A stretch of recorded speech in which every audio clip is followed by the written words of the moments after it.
What's up, guys? Here with you with FC Wonderkid, episode 78. Here with my guy, Preston. How are you? I'm doing so well. We are less than a month out from the World Cup. Absolutely hard to believe. Man, oh man, did that creep up on us. And on top of that, a little local news here. I got to give a massive, massive shout out to my hometown team. The Philadelphia Union are one game away from the MLS Cup final, the first in their potential history. We get to rock it out on the 30th, next Sunday, and hoping we can bring it home at home, and then go to MLS Cup and maybe beat up on an LA team. Let's go Philly! But anyway, let's go Philly! Let's go Philly! Come on! I mean, they're having an amazing season. Goalkeeper of the year, defender of the year. Yes. It's absolutely historic for a small town. Not a small town, but a smaller budget team. Anyway, that's a tangent we can get into at a later date because we got a lot more serious stuff to talk about. But first, I got to ask you, how are you doing? I'm doing well, man, and I'm really love to see that your hometown team is succeeding, man. And yes, man, my hometown team here in Lisbon, many teams, everyone seems to be winning with Sporting and Benfica. But yes, people, just before we get started, if you want to see more podcasts just like this, don't forget to like this video on YouTube. Let's get to the like goal of more than 200 likes because there's huge topics that we're going to get through in episode 78 just now. So, starting with Cristiano Ronaldo, okay? I gotta say, okay, Cristiano Ronaldo should have left last August, okay? 100%.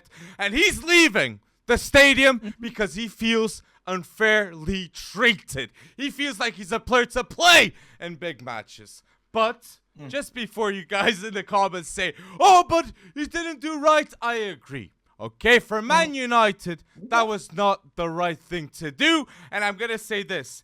Erik ten Hag did the best decision for Erik ten Hag and Man United manager. He needs to have control of the locker room. And that decision that he did with Ronaldo maintained him as the top man in the locker room, and he will 100% always have the backing of Lisandro, Anthony, Dalot, all becoming club icons, okay, as with Ten Hag. So I back that, but it's sad. It's sad, and I blame Ten Hag. I blame Ten Hag with Ronaldo not leaving. He should have left. I mean, why can't we just do what everyone wants to do in this situation? Blame the woodwork, right? But blame the Glazers. Blame whoever else you have to blame so that you don't blame Erik ten Hag because Erik ten Hag has Manchester United playing decent football. They manhandled Tottenham. Midweek, okay? They sent Antonio Conte packing, and Conte is back to, I don't have the players, which he's right. He doesn't have the players. He doesn't. But exactly. But not to take away from this. Listen, I don't know if there's an actual side. Ten Hag is in charge of creating the culture, is in charge of making sure that everybody feels a part of the team. He's done that everywhere he's gone. Ronaldo, if he was 22, would probably be buying into that right now. But Ronaldo is 37, who thinks he's 22 and still has a lot left to give, understandably so, and only wants to play and only wants to score goals. Completely understood. But none of that justifies, the on-field, or I should say on the bench antics, walking down the, leaving early, that sort of thing. It was a testament to That's his mentality. He's a two-edged sword with that. You get the best and the worst with someone that all he wants is to always play at his best too, which can be frustrating. But this is where conflicting sources come into play, right? Was it Ten Hag that actually blocked Ronaldo from leaving, or was it the fact that there was not an actual viable deal on the table that Ronaldo wanted? I mean, I heard all about that. There was a Saudi club, El Ain or something like that might have come in and offered almost $100 million for him. But was there any actual credible sourcing on that? Did he actually have something in front of him tangibly? I want to go to here, Chelsea, and I will be willing to give up 50% of wages. But Tuchel didn't want him. I think Chelsea would have been viable.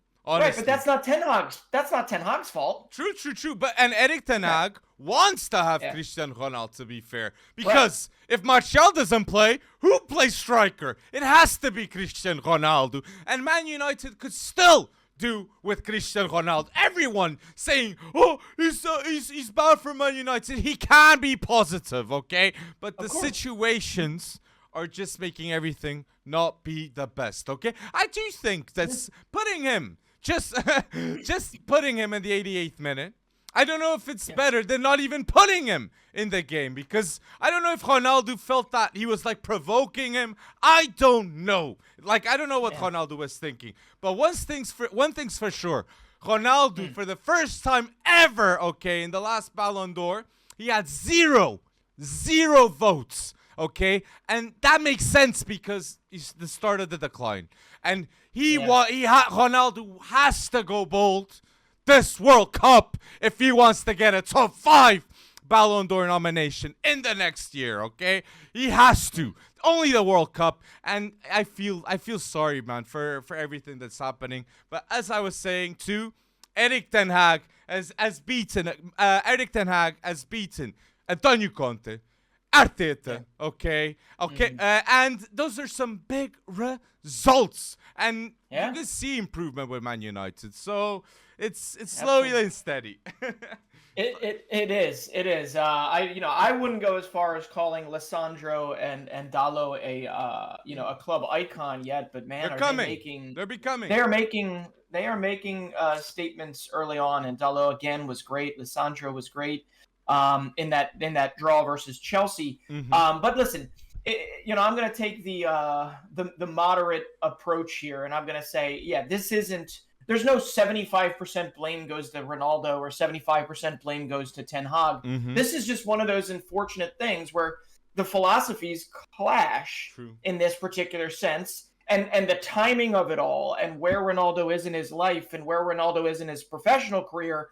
I mean, this is nobody's fault, but how do you get a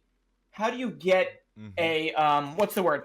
How do you get a proper conclusion for literally one of the greats of the game, right?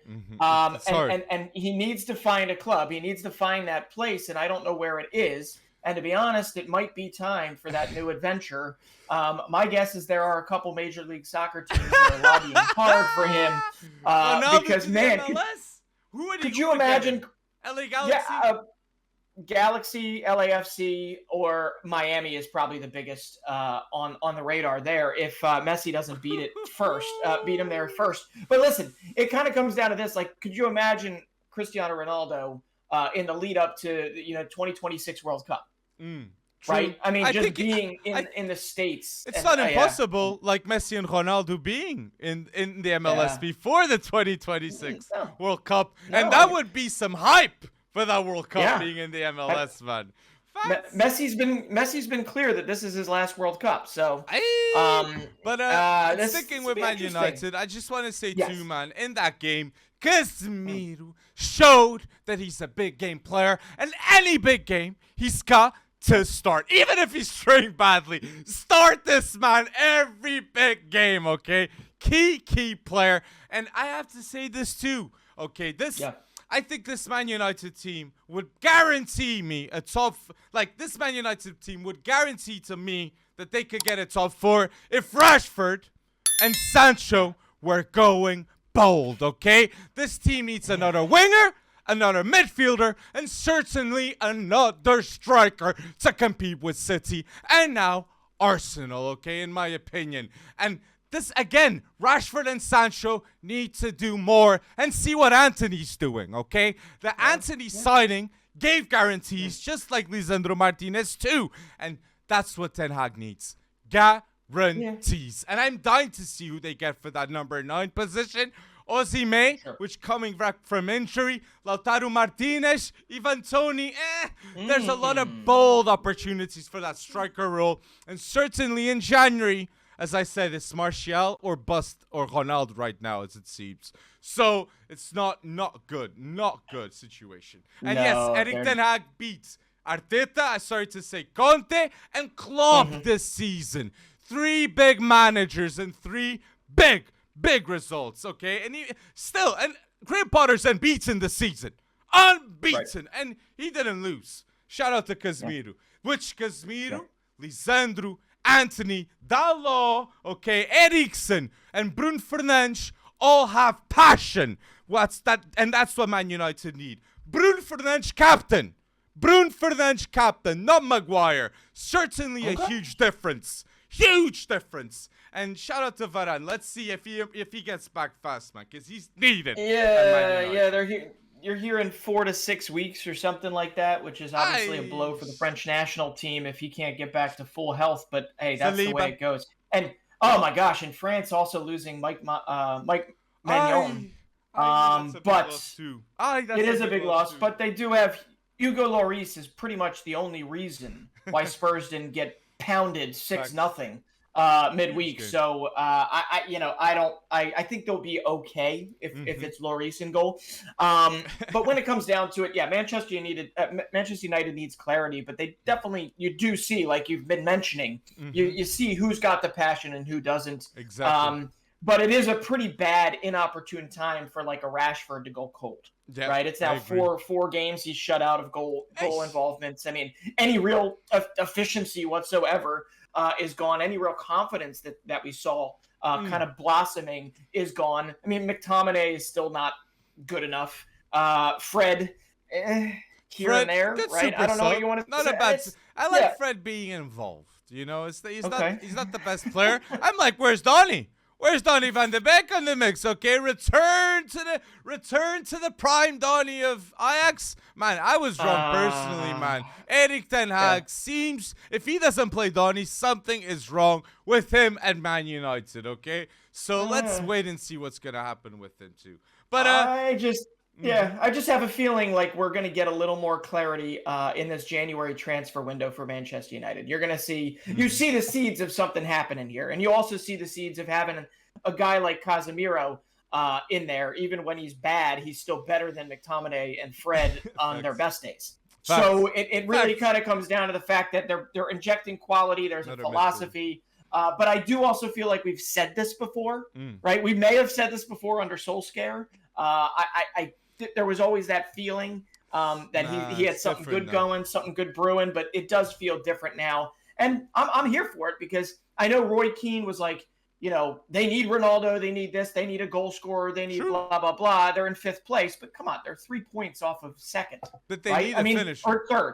They need a finisher. Imagine if a Haaland was there.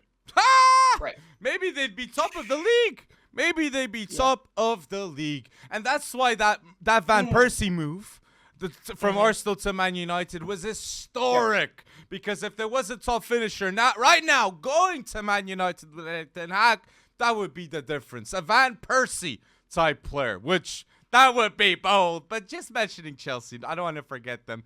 I want to give a shout out to Graham Potter, still unbeaten, this season. And that Cucurella Kovacic substitute to change the formation did do trouble in that game. Graham Potter showing that tactically he's one of the best managers in the game. And I want to give a shout out to Kepa, which he scored first goal conceded in his 623 minutes this season. And shout out to Chalobah with 30 games unbeaten, when he starts for Chelsea. Shout out to these two players.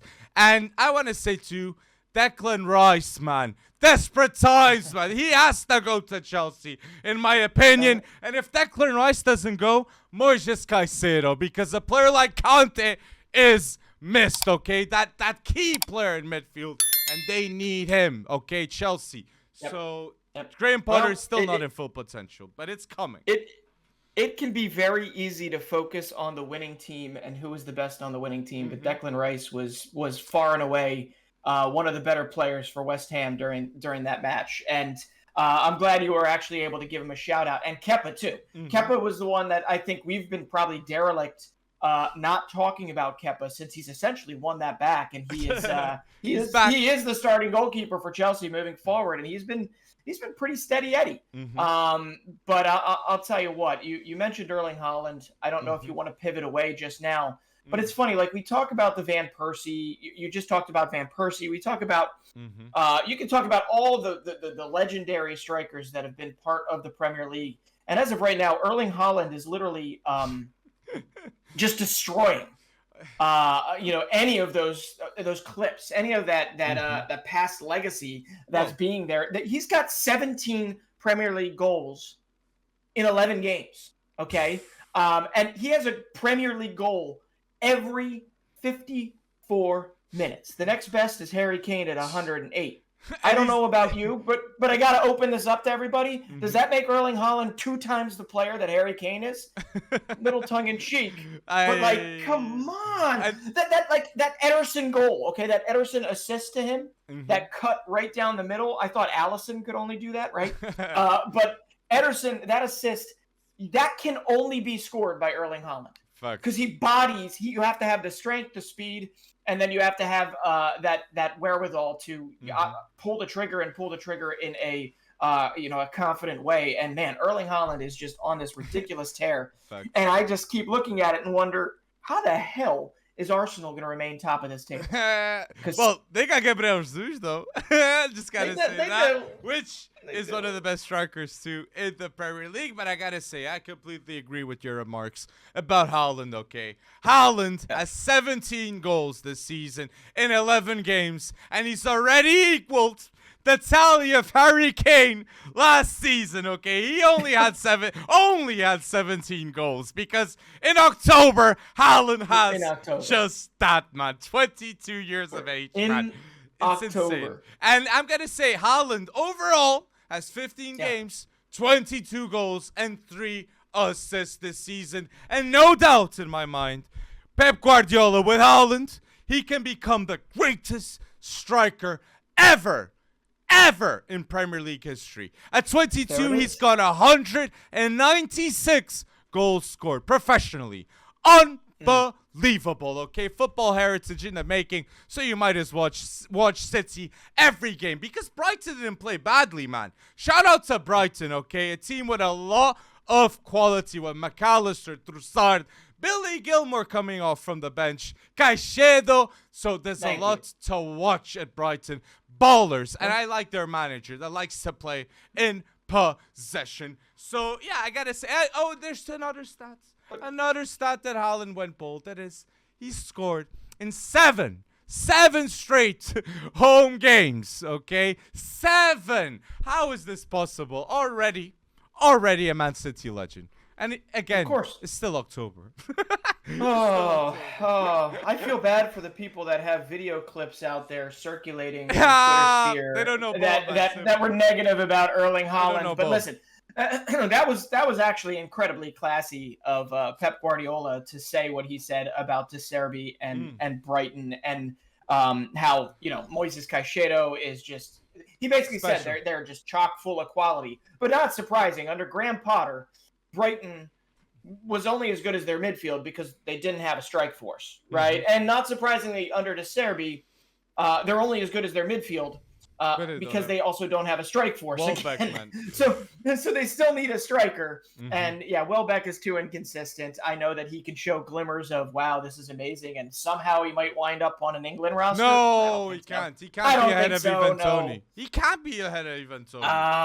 But I do just want to make sure that with that Brighton shout out from Pep Guardiola, okay.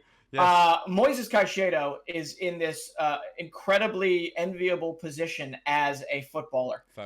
First off, every game out for Brighton, win, lose, draw, everyone is just attracted to his quality, right? Now he's going to the World Cup with Ecuador, and I'm pretty damn sure that come January there is going to be a massive bidding war, probably amidst other Premier League clubs to land this kid. And if United's not one of them, I would be insanely shocked if they didn't come back and make good. And Chelsea. I mean, why not, right? It's akin to no. I'm not going to say Conte to Chelsea. No, imagine if next summer Todd Boehly gets Moises Caicedo and Declan Rice. What a way of solving the departure of a Conte. Man, just say we're investing in the best players in the present and future of football inside the Premier League. And it cost them 200 million to Chelsea to make that happen. Yeah, unbelievable. And that's the thing is Caicedo isn't going to be 10 million anymore, 5 million, what they could have gotten him for. He's gonna be a pretty penny. But Facts. I am so excited for him to lead that Ecuadorian midfield in this World Cup. To see that young Ecuadorian team do well. They're in Group A, right? And they should have the best chance to get out of that Group A. But listen, let's wait and see. And I just got to bring this up. Do you have anything else to say about City Brighton, or do you want to move on? Because I don't understand. Yeah. So yes, let's move on. So I don't understand how schizophrenic this Liverpool team is. Yes. How do you beat Manchester City and then lose to Nottingham Forest at the City Ground? True. How? True. And Liverpool, Liverpool had conceded first, okay, in nine games this season, okay? Jurgen Klopp doesn't start the best way, and Firmino has to save Liverpool a lot of times this season. And Alisson having assists, man, bold assists too. But yeah, this away record too of Liverpool is shambolic, okay? 5 games, 0 wins, 2 draws, and 3 losses. Like, that is not what you want to see and gives no confidence to the team. And I gotta say too, Liverpool should have done a rebuild, okay? Liverpool are showing that they don't have the same management of Man City and the same resources too, because they're relying on Fabio Carvalho, Harvey Elliott, all great players for the future, but not the same level as Man City's roster, in my opinion. Arthur Melo, that's what you went to go get to solve the midfield. Now it's showing the problem that it is. Losing to Nottingham Forest, embarrassing, and Klopp will 100% now focus in the Champions League, because the top 4 is put in question with all these teams playing in the Prem now. So is that a veiled comment on if Sadio Mane was leaving, maybe it was time not to extend Mo Salah and let him go? I mean, like, our vision is 2020 now, looking back at it. I mean, their Premier League season is essentially over. Extension, no. I think it should have happened. Always. Yeah. The most solid. It's just like the way I look at it. You look over on the Iberian Peninsula. You look at Real Madrid, and you're basically saying, like, how could they execute this wonderful soft landing from literally passing the torch from Ronaldo to Benzema? From you're going to have Modric and Camavinga, which cost 30 and million. Casemiro and exactly, and you're starting to see that transition happen with some hiccups, but this Real Madrid team is growing up before our eyes. Fact. And the legends that are there are still playing a ridiculous role that is incredibly team-oriented. It's just Liverpool could have maybe... I'm with you. I just don't know how much better it could go. I mean, what do? Do you completely blow up the roster? Yeah. You let go of a Henderson. You let go of an Naby Keita. When I say let go, is in relying heavily on these players. Relying heavily. Fabio Carvalho's good to be improving right now, but not to be the key player. Fabinho isn't even looking good because Fabinho doesn't have Thiago Alcantara right now. And that miss, Thiago Alcantara is a huge miss for Liverpool. And they started the dip the moment he was gone, in my opinion. And Liverpool right now have as many losses as they had last season. Okay, and that's insane. Insane. It just can't happen. It just can't happen with Jurgen Klopp. And again, the rebuild wasn't done properly. And shout out to Darwin being the fastest player ever to play in the Premier League with running 38 kilometers an hour. Showing potential. Again, Darwin is potential. He's going to be great, but he needs time to develop. Just like at Benfica, man. We know he needs time to go bold. So or he retires and takes up track and field, right? Hey, I do have to say that it's so weird, obviously, to see Liverpool beat City, see Liverpool beat West Ham. There was a silver lining in the sense that Darwin Núñez has played a good game of football, right? A pretty comprehensive, like, that was a silver lining. It was like you saw a glimmer of hope in this is what Darwin could look like, right? And that is incredibly encouraging for the future. But then you see, like, Van Dijk miss a point-blank header late in the game versus Forest. He passed the ball. It didn't make sense. He passed. All I can guess is like Patty Murphy might be jumping off a roof at some point in the future, and I wouldn't blame the man. I would love to get his take on it, but when it comes down to this, like Liverpool is at a crossroads, and where do you go from here? Because your Premier League season is essentially done. Mm-hmm. It's done, right? You're fighting for Europe, but top four. Any top thought four. of being in the top two is obviously. Liverpool won't get top four in your opinion this season? I think there's a damn good chance they won't. Am I going to bet against it? No, because this team still has quality. Klopp is obviously still a legendary coach. I think it's just a situation where I think it depends. Maybe it depends what they're going to do in January.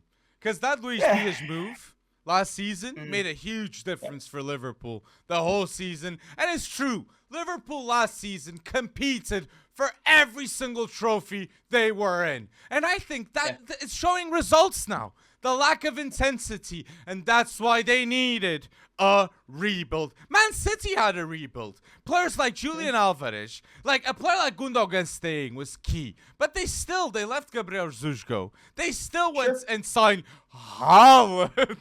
And they still went and did what they got to do in the transfer market. Akanji was a great move too. So I just think like Liverpool need to tackle the market better. I think that's something that with time, they can't be making as many mistakes because Newcastle, Arsenal, and Man City won't be doing a lot of mistakes in the near future, and Chelsea too. Chelsea wants to make right decisions with their personnel, okay? Todd Boehly wants the best football minds in his club, so the competition needs to go bolder with Liverpool. FSG will be, people will blame first the FSG, then Klopp, in my opinion. They will blame the fact that Klopp doesn't have the money, doesn't have this, doesn't have the same resources as Man City with Pep Guardiola, which is fucked. Again, the Thiago injury was the biggest blow for Liverpool this season, in my opinion. Yeah, it's I've heard that tune before. The Thiago injury. I mean, that whole midfield, you got to wrap them all in bubble wrap. Needs it. It's unreal. Hey, listen. Okay, they might have lost to Forest away from home, but Virgil van Dijk still has not lost at Anfield in 69 games. Facts. But in Joe the Premier Gomez League, can't be playing with him. Like, what? Right. That's not the same level. Korateal, Matip, I understand. But still, better options. Akanji went to City. Akanji, and he's like the fourth. But we're not even. We haven't really been hearing. Remember, you and I were both in kind of unanimous consent that this season was going to be Ibrahima Konaté's year. I agree. Right. I haven't heard his name. Saliba. Right? I only hear Saliba. Right? And that's why he's going to start for France. Saliba's ahead of Konate, Upamecano. And that's why he's the talisman. He's at 21, one of the best center backs in the Premier League right now. 100%. Like, I got to say that.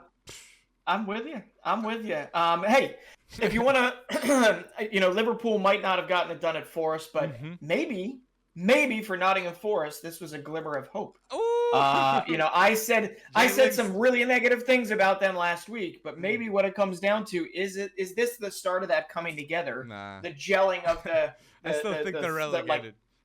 I think they're relegated too. But we can transition to a team that needs that glimmer of hope, and I think that we'll be improving now that Stevie G, Steven Gerrard, has been sacked from Aston Villa.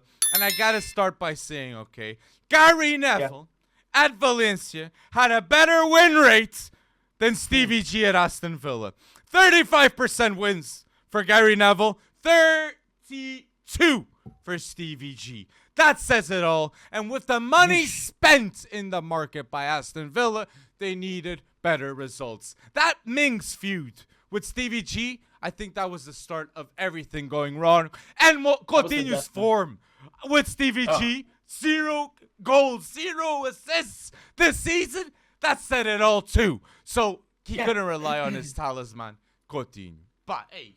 But Gerrard too, did nothing to help maximize, Coutinho at all in terms of his efficiency or his ability. Like, he didn't play to his strengths at all. It just felt like he was banging his head against the wall and expecting a different outcome when it all comes to this. And Villa, you could see the issues from day one. And yeah, I think the Mings issue, the Mings kind of dust up was kind of the death knell when he started to lose a little of what made him I guess an exciting prospective coach to begin with. But it kind of comes down to, I mean, I'm not going to pat myself on the back about a dismissal, but like you saw this form coming into play, this negative form for Villa late last season.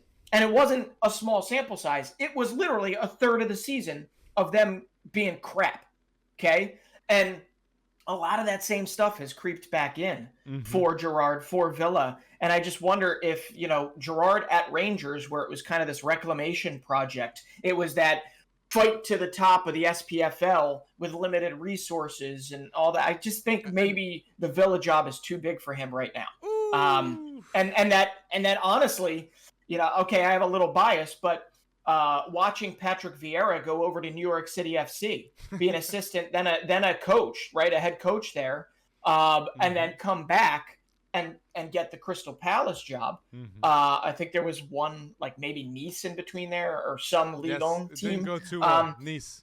But right, it didn't go too well. But Gerrard might need to do something of that nature. He's got to go a little more grassroots here. I agree. And he had started that path, but going from Rangers, which is different. It's generally one of two clubs that fight for the title every year. Yep. And they were obviously kind of a phoenix rising from the fiscal mismanagement ashes when it comes to Rangers. And now you go to Aston Villa with here's $100 million from Grealish. Go spend it. Let's figure out how to put a team together and play and start top 6, top 5 talks. So none of that came to fruition. Gerrard needs to reset. He needs to find the best next place for him, and I think he needs to maybe shoot under what he thinks his standards are. But I'm a nobody, so he's not listening to me. But I hope whoever's counseling him, they find the next right place for him, because he has the seeds of being a good manager. I think he counsels himself, man. Stevie G. Yeah. He knows his football, man, and one of the greatest midfielders in the Prem. But as a manager, I agree. He's got to learn and go a step back to go 2 steps forward, just like you said, Patrick Vieira did. Factus right there. And I got to say, Aston Villa, man.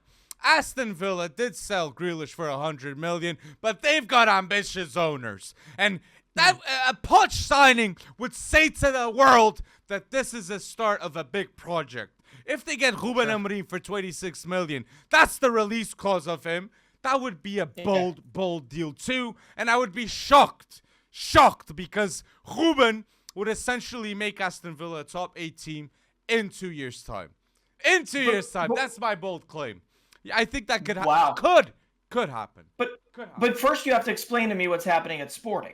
It's the fact that he can't keep a player like Matheus Nunes. It's the fact that Paulinho's the only striker he has. Slimani didn't work out. Sporting didn't go get another striker. So it doesn't make too much sense to what's happening at Sporting, because Ruben needs resources, and that's why he trusts the youth always, because he knows the Sporting Academy is inevitable with talents. Rodrigo Ribeiro, Matheus Fernandes, Dario Essugo, all these players will have a hand in Sporting's future, okay? So I just want to give a shout out to that. But sticking with Aston Villa again, they need to show ambition, these owners, by getting a Poch, a Ruben, imagine Tuchel. I know it's not going to happen. I know. But that's the type of signing. Everybody needs to be doubting the news. Doubting that Aston Villa managed to get things done. But shout out to Everton. Everton, I will be. Only Kevin De Bruyne has more assists than Alex Iwobi, okay? So it's beautiful. That's bold, man. What a change of position to midfield. What a change. But absolutely. That change in role is everything for him, and kudos to him for embracing it, and kudos for Lampard to doubling down on it. I mean, that's the thing. That's the difference between Stevie Gerrard at Villa and Frank Lampard right now at Everton. Frank Lampard accepts his limitations. Exactly. He understands what type of squad he currently has. He might not be the best. He's learning by the seat of his pants too, in terms of how to manage a Premier League team. But at the same time, he accepts what he's got in front of him and tries to make them getting Calvert-Lewin back was True. absolutely huge. Iwobi's change to the midfield. They have a bunch of fight in that defense now. So it absolutely is great to see. But, what's been brushed under, because we keep talking about this massive project that could go underway because there's deep pockets at Villa. Yes. They also have and always have. Aston Villa has and have always had one of the best youth academies in the Premier League, right? And Ramsey is, a testament to that. But when it comes down to it, there are more. And they do not do a great job at kind of bringing them in, because I think there are quite a few that is a completely separate issue. We could go into everybody's youth academies and talk about 3, 4, 5 players that should get a chance. But maybe they need to start injecting that type of competition in before they go and they spend another 100 million. Right? Facts. I don't know. It's always Villa. Villa should be so much better than they are. Facts. And yeah, we can leave it with that. And people, tell us, okay, down below in the YouTube comment section, what does Villa need to do? And tell us the top 4 comments. I want to see some top 4 comments of the Premier League in that YouTube comment section, because you show that you're hearing, until now, the podcast, man. So this is time to go bold with different leagues, different vibes, okay? And we're FC Wonderkid, and Bundesliga is becoming the Wonderkid league of the world right now, because for the first time ever in the Bundesliga, 3 teenagers have scored in the same game with Jude Bellingham, Moukoko, okay? I'm having a Moukoko and Jude Bellingham and Gio Reyna. All right. 400 days, man. 400 plus days. We had to wait to see Gio Reyna celebrate a goal again. And I'm just telling you right now, the look of sheer what's the word? He was just so happy. The elation, everything. It was all in that terrible knee slide celebration. Oh my I know. And it's like, it's relief is what it is. And it's right before the World Cup, and he was subbed out in the 67th minute or something. So he made it through that start without getting injured again. And we're just kind of, this kid has that je ne sais quoi, right? That a lot of people just long for. He's got to start for and the he US, could be a man. star. He's got to start. Yeah. If the US are going to go bold against Wales and England, you need a glimpse of brilliance. And Gio Reyna can bring it. Can bring it, Bretton. Brendan Aronson and Gio Reyna going bold with Pulisic. Ay. What can we see?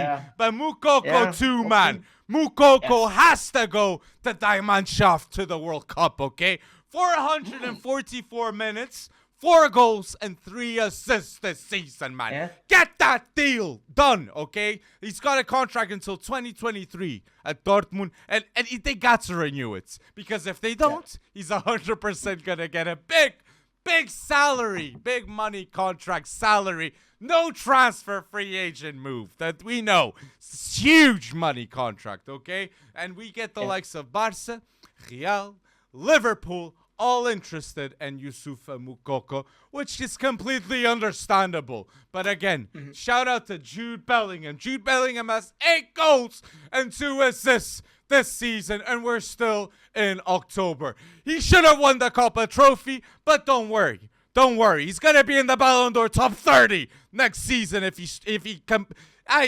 he maintains this form. Okay, one of the most expensive midfielders in the world of football. Jude Bellingham. He's gonna that transfer 150 million. Let's just wait and see who gets it.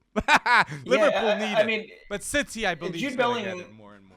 It's just absolutely batty what he's doing. 19 years old. He's already got 150 senior league games.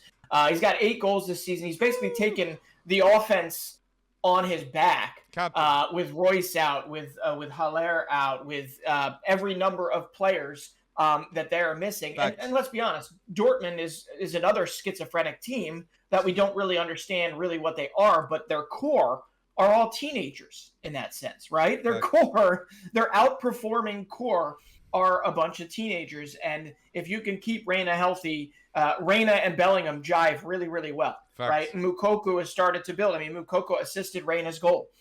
So there's a lot to be excited about. It's just how long they're actually going to be together and how consistent and functional they can be in what is just a ridiculous Bundesliga start to the season. And the funny thing is, Bellingham's game, because that was just an earth-shattering blowout, what they delivered, right?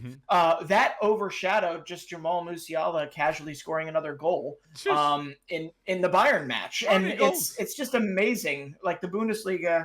How many goals? It's Musiala and Bellingham's world, and we're just living in it right now. Like, Jamal Musiala can't stop scoring, man. The goal involvement's been insane. And then again, Kopa Trophy winner, Golden Boy winner, Gavi, and you got Musiala and Jude Bellingham scoring in that same weekend, being the key players for their respective teams. And Nagelsmann even said it. They should have won. They should have won, in my opinion. And I understand Nagelsmann. I understand Julian Nagelsmann, man.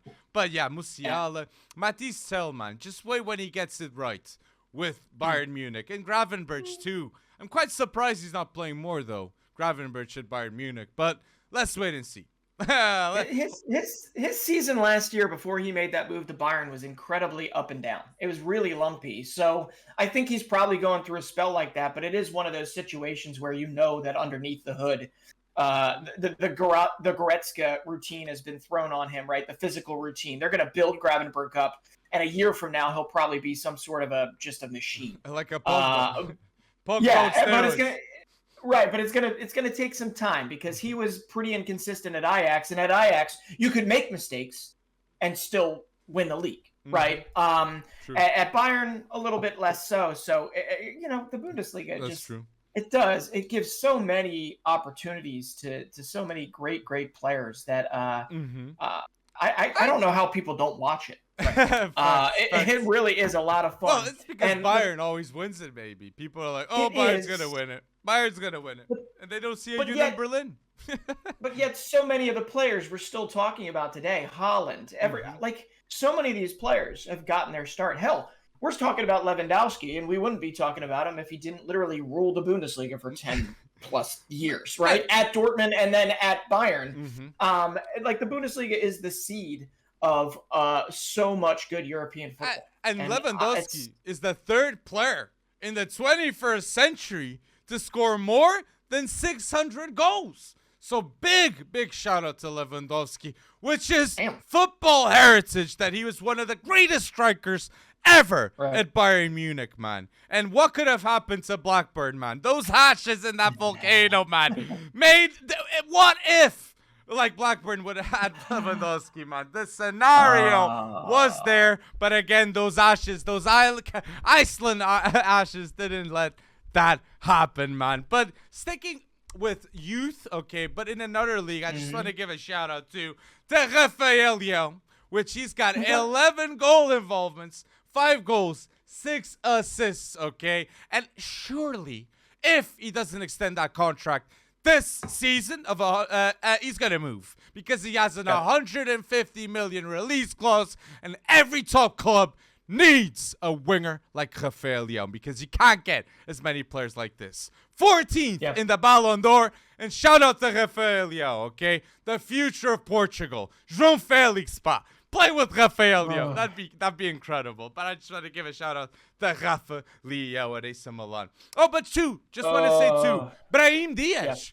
4 goals this season, okay? Last season he only had 3, and that solo goal showed why he's the 10 of AC Milan, and he's got competition now with Charles de Ketelaere. So AC Milan are going bold this season. Maldini just knows how to hit the market.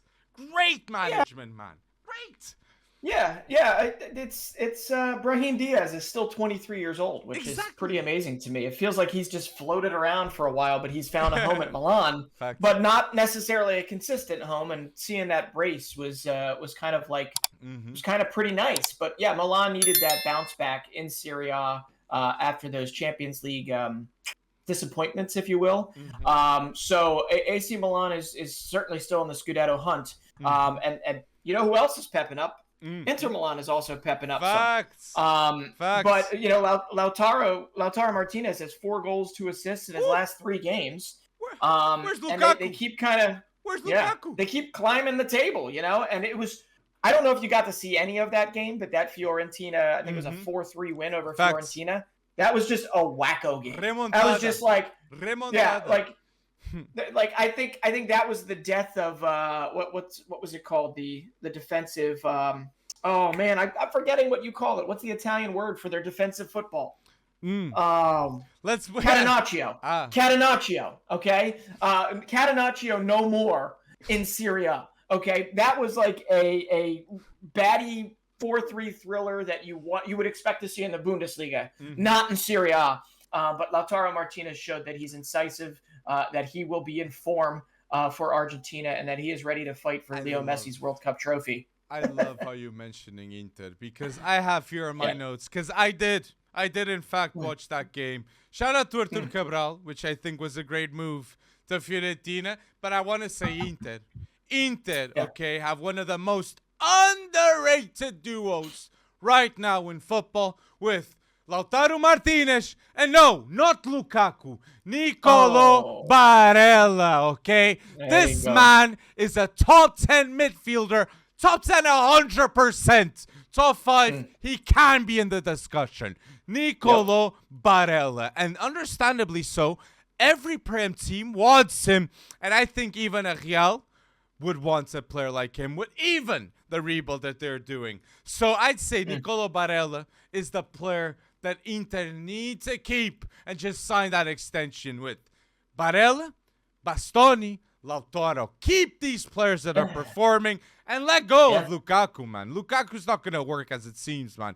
But I think Inter are going to get new ownership too. So not the best times. And AC Milan going up and up and up, even with Rafael leaving in the future, that it seems inevitable too. If he doesn't extend, they're still going to improve with the players they have. Theo, Mike Magna, Tonali, players that want to stay at AC Milan. That's the difference. Well, that's the difference.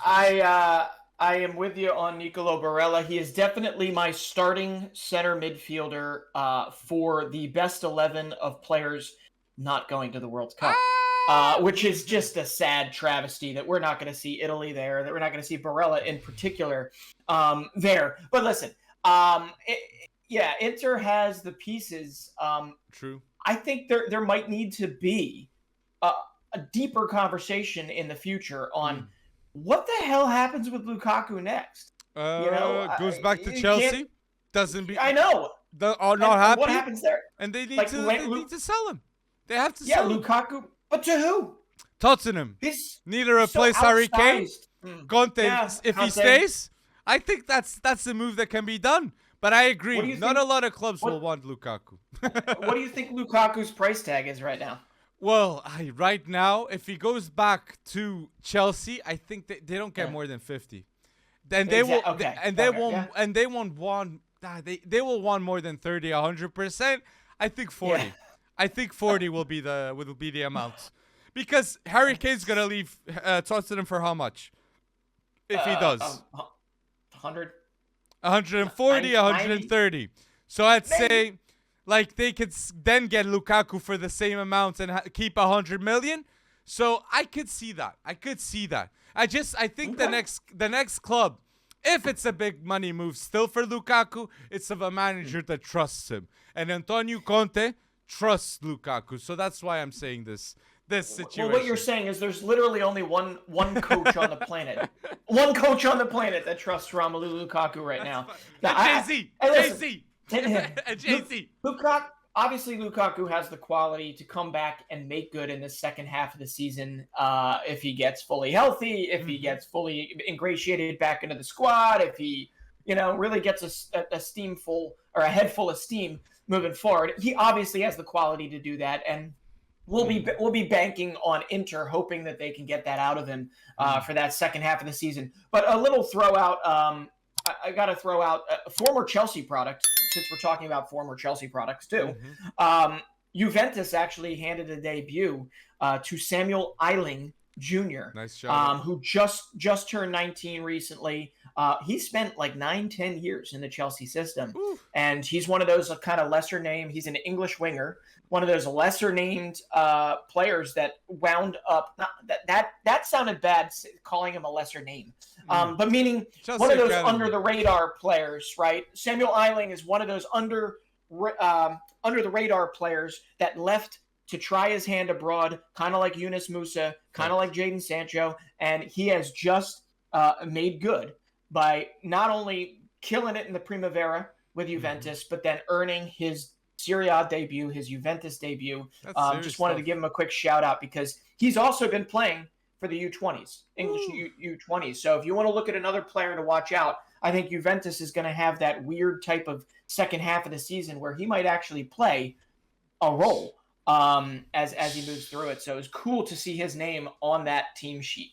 Okay, I like this shout out. And if it's shout out time, I got to say something huge that happened in Portugal. And it was Benfica beat Porto no Estádio do Dragão. And shout out to Diogo Costa and Vlaco Dimos that had humongous saves. And shout out to Roger Schmidt, one of the best managers I've seen in Portugal in recent history. The class that this man has, it's unbelievable. And everyone respects Roger Schmidt, from players, from journalists. Everyone has to. And Sergio Conceição, man, he was a bit mad, as he always is, when he gets a loss. But staying with this too, right now Benfica have an unbeaten record this season, okay? With 19 games, 16 wins, and 3 draws. Two of those draws were against PSG. PSG, a team that would have beaten 100% Benfica last season, but now Benfica with António Silva, Enzo, Vlaco Dimos, Rafa, Gonçalo Ramos. But tanto talent, so much talent. And Florentino Luis, man, shout out to him too. Like, Benfica have the talent, and they can go on a deep run this Champions League season, like Ajax did in the past, man. Frankie de Jong in the league, I like Rafa, I like Gonçalo Ramos. I like what they're building. And Enzo Fernandes, it will be one of the best midfielders in the world of football. We're gonna be talking about this player in the next 10 years, man. So that's why I believe this Benfica team can go on a deep run. Napoli 2, man. Napoli 2 in the Champions League with Kvaradona, man. This is gonna be so interesting. If my math is correct, that means Roger Schmidt's managerial record is about an 80% win rate, and he's yet to lose. I'm pretty sure that's even higher than what he managed at PSV Eindhoven in the Eredivisie, which,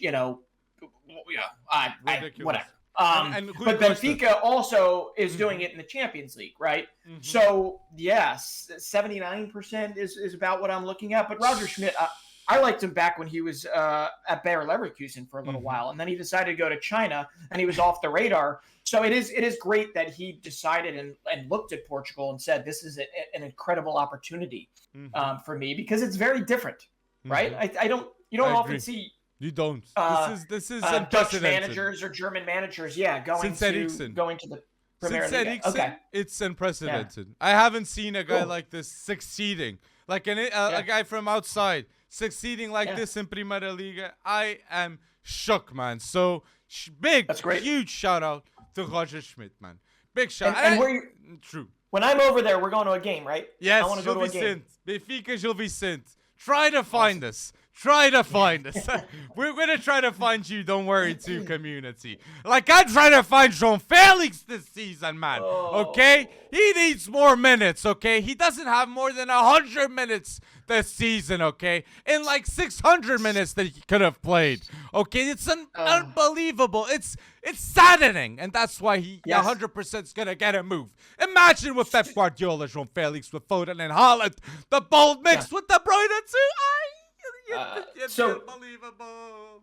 But so who's your front three? Who's your front three for Portugal? Well, day one. For the World Cup. For the World Cup. I want to leave that for the predictions, but I can say to the listeners that are listening until now, I think Rafa Leão, I think Ronaldo, and I think Bernardo Silva. That's going to be the front trio, in my opinion, for Portugal. In my opinion. And it's just insane that the quality that will not be there. right? Like a Diogo Jota won't be there. A João Félix is missing. He's off in the woods somewhere. No, he's gonna play. There's just he's gonna play. I know he's gonna play, but also he doesn't necessarily have the trust of the trust of the Portuguese national team set up either, right? Until Fernando Santos leaves, João Félix isn't going to be given, a spot in the 11. That's the thing, man. At Atletico, when I watch Atletico, like, they don't play badly with João Félix when he plays. He actually adds a ton of value when he comes on. So it's like, why doesn't he play more? I just don't get it. So that's why the move is inevitable. And a team like Arsenal, a team like Man United, and if again he goes to Man City, the levels of João Félix are going to be through the roof. But it would be so interesting to see him go to Arsenal and to be the Kevin De Bruyne of the Arsenal rebuild, okay? So let's wait and see. Like Odegaard is, but it'd just be bold. It'd just be bold to see those two together. I'm with you. I'd be crazy. João Félix. Yeah. I'm with you. But I want to give a shout out. I forgot to say about Real Madrid. I forgot to give a shout out here. I want to give a shout out because that was a big win to Sevilla, 3-1. And Valverde, in my opinion, right now is a top 3 midfielder in the world. He can play anywhere against anyone, and he will make a difference like he did in a Champions League final. Valverde's time is now, and at 24, he's the kryptonite of any team in the world. So I want to give the appropriate shout out to Fede Valverde, outshining Kroos, Modric, all these greatest midfielders in the game. So Valverde. Well, I'm not sure what entirely clicked from last season to this season for Fede Valverde. But Ancelotti probably has a big say in it. He went from having 0 goals in 19 La Liga starts last season, 0 goals in 45 competitive matches that matter, unless you count the Super Kopa, which I believe he scored in, okay? And right now he's got 6 La Liga goals in 9 starts. Fede Valverde. 6 goals in 9 starts in La Liga. It's like he added something to his arsenal that we didn't know was there previously. Although, that's what kind of just it impresses me so much about the transition that's happening at Real Madrid right now, right? Sure. You have these legends of the game that are slowly but surely handing off the torch, and these players right behind them are doing it with a reverence to the players above them. Right, the players that were there previous to them, and then they're also stepping up their game so much in order to meet the moment, right? Meet the club, and I'm impressed. I'm impressed. I don't know if it'll last, but Real Madrid, obviously, they won the Champions League last season while they were growing up, while they were kind of in their infancy. They had needed a little luck and a little crazy, weird fate type of situation that happened in that run to the Champions League title. But this season, they seem a team possessed and a team that is either going to get knocked from their perch by another team, or they're going to just kind of run to it and make a really good run at another Champions League title. Facts. And a player that shows that it's the same form as last season, it's Vinicius Junior with Carlo Ancelotti. Sure. This season, he's got 7 goals and 6 assists, and he got a brace of assists against Sevilla, being the key man on the pitch. He will be the key man, too, for Brazil next to Neymar in this World Cup. So let's wait and see. I completely agree. And I just want to say, too, the last position that Real needs to reinforce is that right back slot. And they've tried Reece James.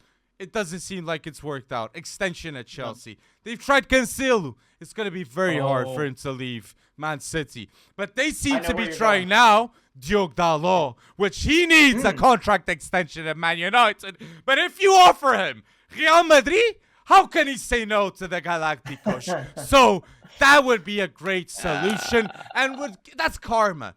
So much hate Diogo Dalot got, man. But he shows that Portugal have the best fullbacks in the world with Nuno Mendes, Cancelo, Diogo Dalot, like Rafael Guerreiro, Ricardo Pereira, so much. Mário Rui. Rui, just gonna say. I honestly thought you were gonna say Pedro Porro. Because I'm pretty certain he's not the same level. He's not the same level. There was a time. It's true. There I'm was wrong. a time when he was playing at his top form that we could have said that Just he was doesn't at. play for Spain, man. Doesn't play for Spain. I understand.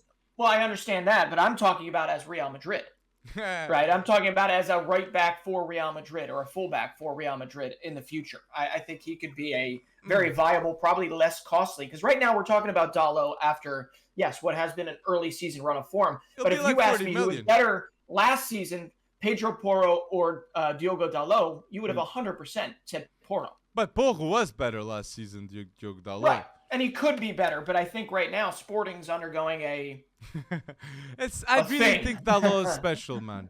The decision making he does going forwards. Yeah. There's not a ton of there's not a ton. No, there's like 10 fullbacks I could say, and it's not easy, man. Like an Hakimi speed he doesn't have, but he's got a great decision making, Diogo Dalot, and that's why I think Erik ten Hag really likes him.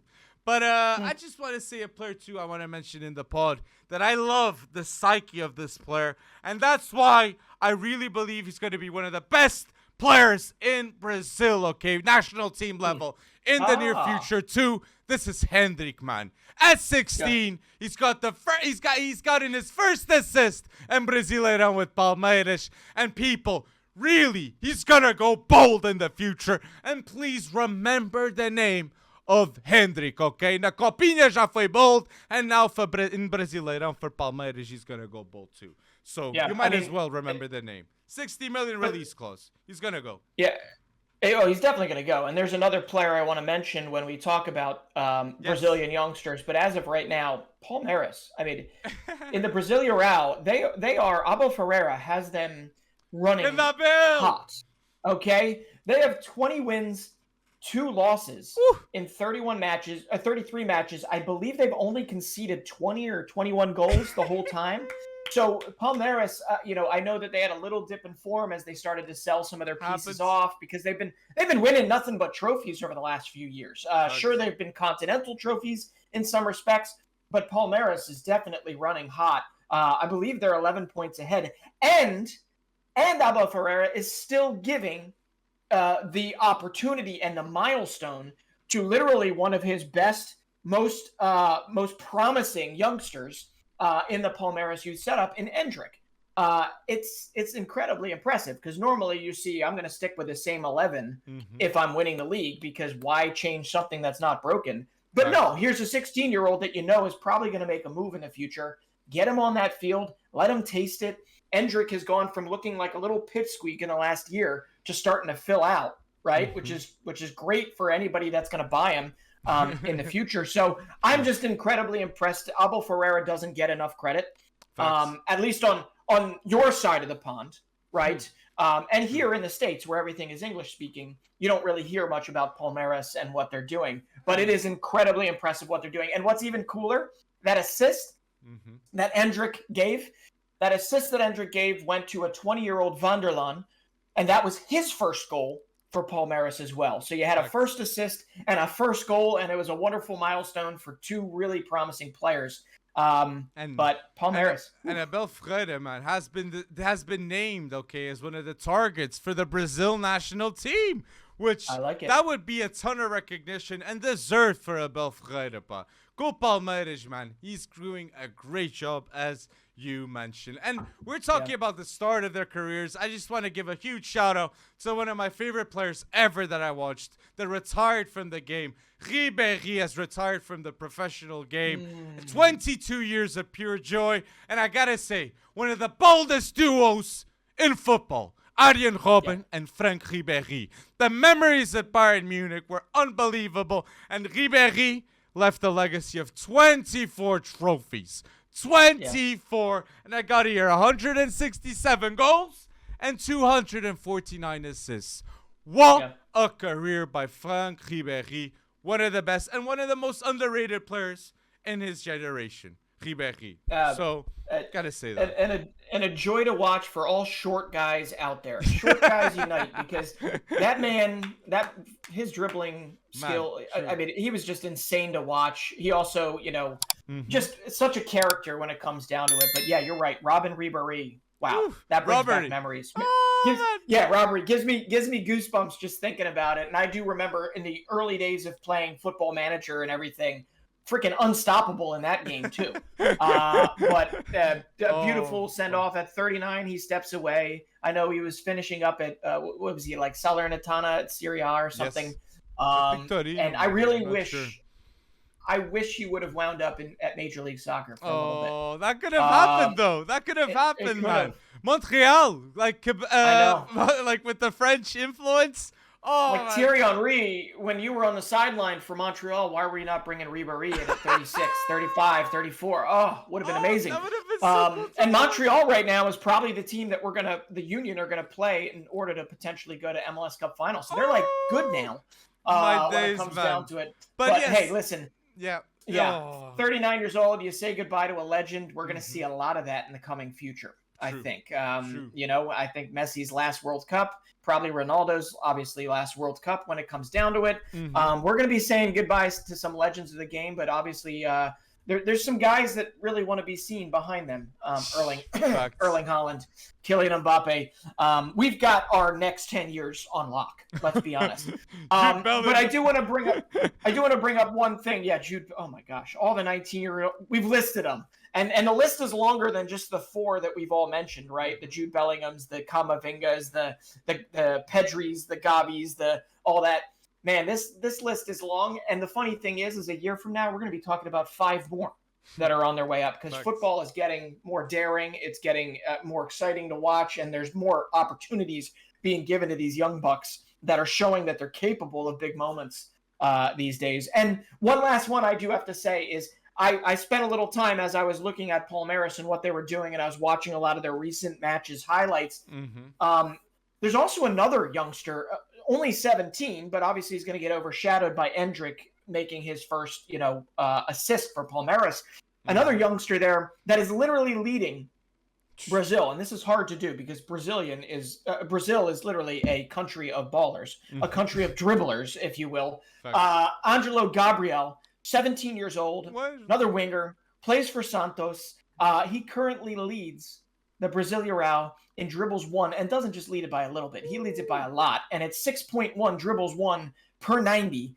And he has shown that if you're going to earmark Endrick for a big move, you better lump Angelo Gabriel into that mix because he will make a big move as well in the coming days as a 17-year-old. And it's really impressive what's going on over there. Angelo Gabriel, what a shot. Marcos Leonardo, Angelo Gabriel, Hendrick, all this talent leaving Brasileirão just shows, just like we mentioned the Bundesliga talent factory, Brasileirão and Brazil will always be. But I want to see some comments down below. We mentioned the retirements of Ribéry. Who's your favorite player, to play this game of football, man? I want to see some comments showing that you're listening to episode 78 until now by mentioning who's your favorite footballer ever in the game. And again, let's get more than 200 likes in this podcast, people, because we love doing these. And thank you for listening to episode 78. If it's on YouTube, Spotify, Apple Podcasts, you are going bold. And again, thank you, community, for going bold another week, man.